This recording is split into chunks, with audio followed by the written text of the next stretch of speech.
Hello there, guys, gals, and non-binary pals. Let's get back to the city of people that treat religious discrimination like it's a core personality trait. We left off last time with the usual go here, and Andrea, really? Right now? Is this about what I said about you last time? Look, we'll talk about this later. Just get out of the shot. Thank you. Love of my life, everybody. Andrea, no! Anyways, apparently there's an effort to use the grav drive to make a hole in the barrier, stopping us from talking to the Navi. But we can't do that because whiny-ass politicians that can't even be united in their religious xenophobia or cock-blocking the process. So we go talk to this one fellow to try and figure out what's going on, and he tells us all three are important. House 1 has power, which feels necessary. House 2 has a researcher with experience, which also feels kind of like it fits the ball there. And House 3 has a... Sorry, tip line? You know, that seems equally as important as everything else, but sure.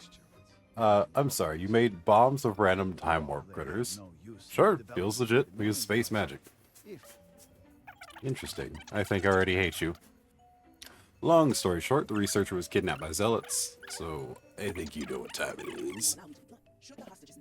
Oop, one thing before I'm out the door, I get told I should kill hostages to keep the zealots at bay because Kadik is in bed with them, yada yada yada. If the hostages die, they'll have to cut ties, so on and so forth. It'll restore the balance. But my power fantasy is being the good-ish guy, so nah. Anyways, like I said, you know what time it is.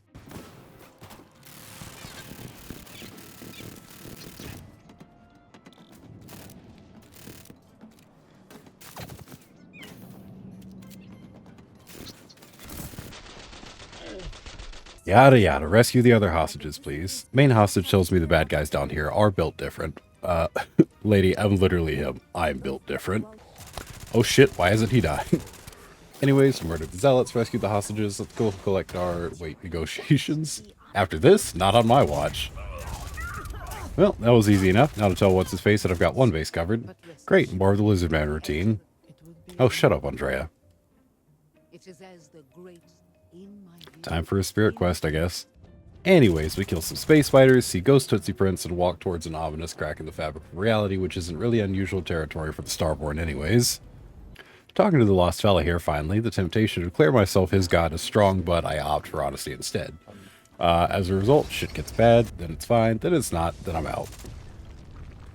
Then we discover that me talking to Anaski, the leader of the Blue Man group, whose name I have not mentioned in full and cannot remember now, somehow ended up anchoring him to this world.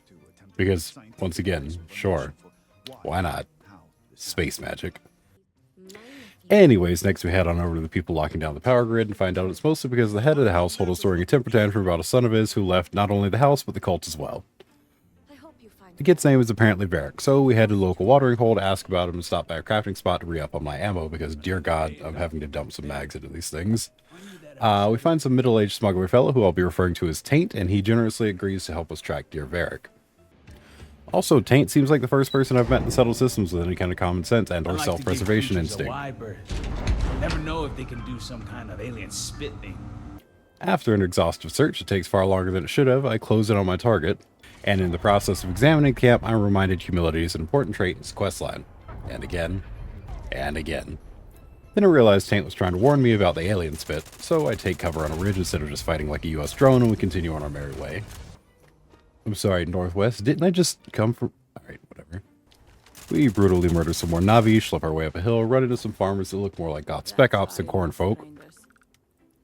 They give us some vague directions, and we climb another freaking hill.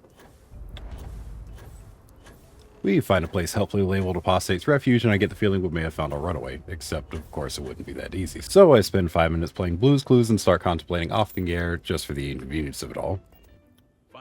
Oh, timing. Who the French toast is that? Eric? Yep, that's him. And he understandably pulls a gun on me and asks me to plead his case. Or asks me if he can plead his case.